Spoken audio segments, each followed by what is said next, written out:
okay? So it's another octave riff, and as I was saying in my video on the Immigrant Song, you can play it super articulate if you want to. Strict alternate picking. Just keeping time in my right hand there for you. Or you can do it more thrash style.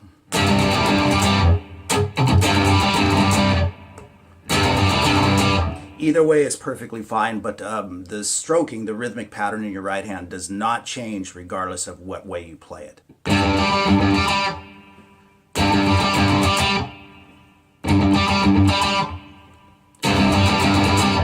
Either way is fine. One just sounds a bit more thrashy than the other way, you know. All right, and then you play that 4 times.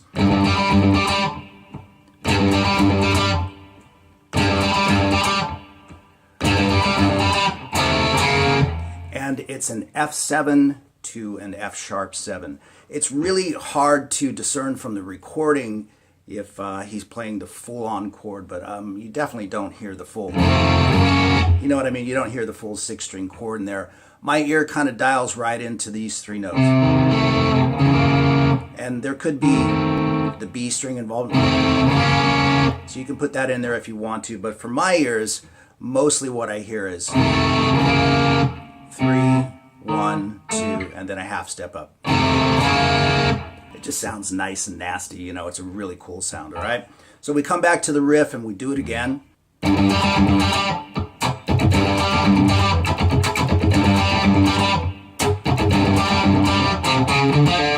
Okay, so that little riff is with a little bit of a pull off there. And then we've got some octaves going backwards, moving from the higher note to the low note. So we're moving from the G string to the A string. And then when you get to the first fret, the B flat chord, it's a 1-5 octave chord.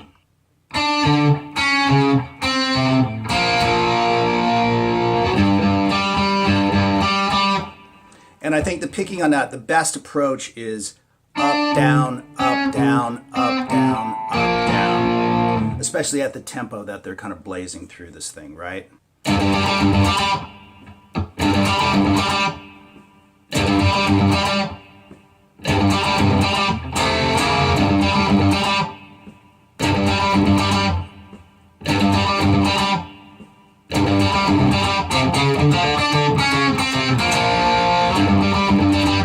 Okay, so now we move to the next section, what I call the jazz section of the tune, where Jimmy gets kind of interesting with some minor sevenths and diminished chords and stuff like that, okay? So here we go. So the first chord in play here is a F minor bar chord, all right? And we're going to move to a B diminished chord, 2, 3, 1, 3, 2, 3, 1, 3.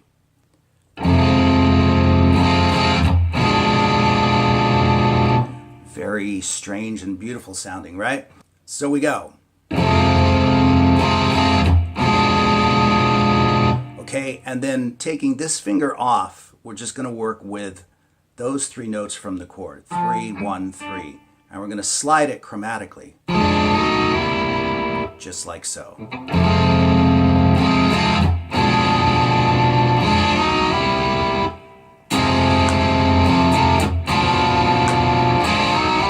Okay, and then we hit a C minor 7th chord. So we're barring at the 3rd fret, and we've got the 2nd finger on the 4th fret on the B string, and the ring finger on the 5th fret on the D string.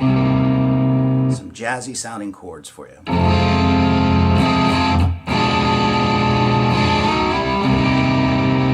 And then from inside this chord, we pick the B string. Your finger's already there.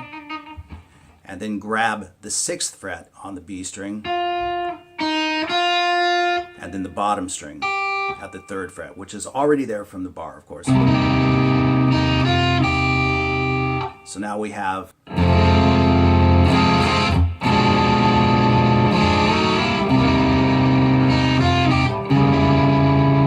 So that's a C sharp diminished chord, exact same shape that we had for the B diminished, but now a C sharp diminished on the 4th fret.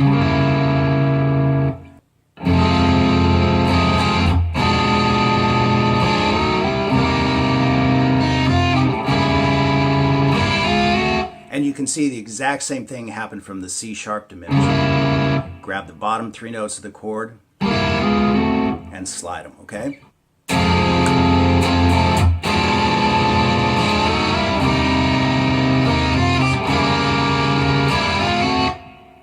Cool.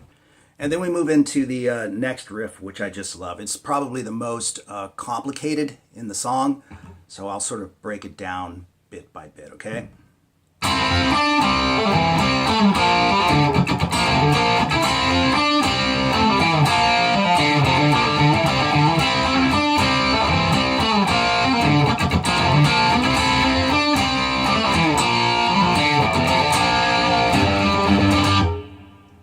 All right, so let's break this crazy riff down, okay? This guitar part is doubled with almost like a cleaner guitar run through a Leslie, right? And he plays the solo through a Leslie as well. I won't be covering the solo in this lesson. I don't have a Leslie. And, you know, it's kind of a standard solo for Jimmy. But I play it like this, okay? I try to listen to the recording and hear the tonalities that are coming out and duplicate that as best as possible. But if you take a shape, if you think of a D chord shape, moving it up to the 5th fret, but playing it with a bar, that's a good place to start, okay? You hit the bottom 3 strings, E, B, and G, and you do a hammer-on and a pull-off on the B string from 5 to 6 to 5. And you land the 7th fret on the G string. And then you move up and you bar across the G and the D string. So I'm barring across the 2 strings at the 5th fret. I'm doing a hammer-on and a pull-off on the D string, 5, 7, 5. And then 7 on the A string, then back to the double stop, the 2 notes played together, to 7 on the D string. So we've got, okay? And then we move that double stop down to the 3rd fret, okay? So it's kind of the same riff. It's really the rhythmic pacing that he's using that you have to watch out for. So that's a hammer-on, a double stop, excuse me, and then the hammer-on and the pull-off.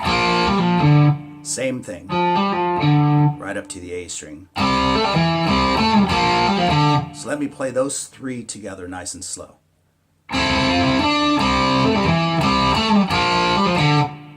Again.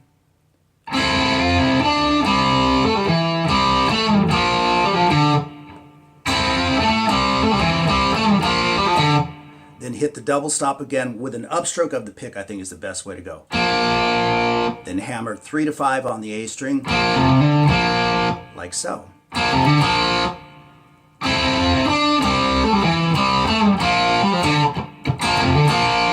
That's a pretty cool riff, right? I love it.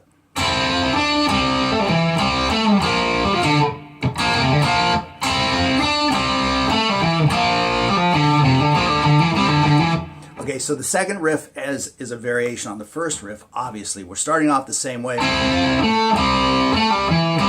but we start back at the beginning, and you can see, as opposed to a hammer-on and a pull-off, that's kind of a straight pull-off. So it's almost like instead of going, he's just simplified it a little bit.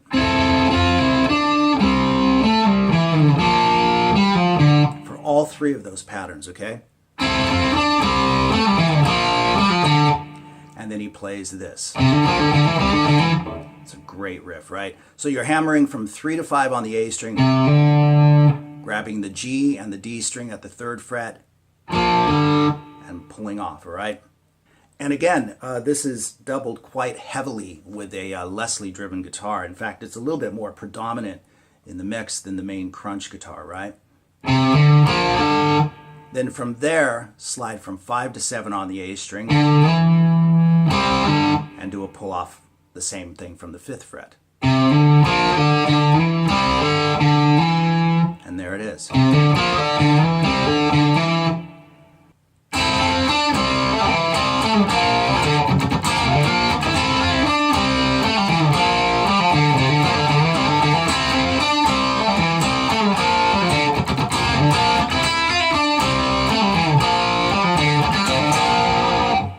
that's where he brings in the big swell guitar. Very cool mixing on his part. So about the solo section, again, I'm not going to do that particular solo in this video. It sounds kind of wanky without Leslie. But anyway, it's basically just B flat to C.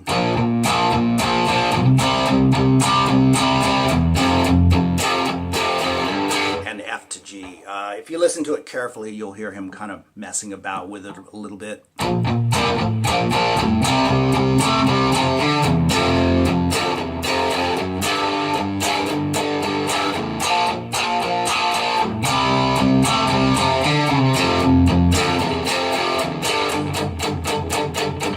Stuff like that, you know, not too hard to play, just some power chords. So anyway, there you go, the fabulous WANTON song from the mighty Zeppelin, okay? Peace to everyone, take care of yourselves, and I hope you've enjoyed the lesson.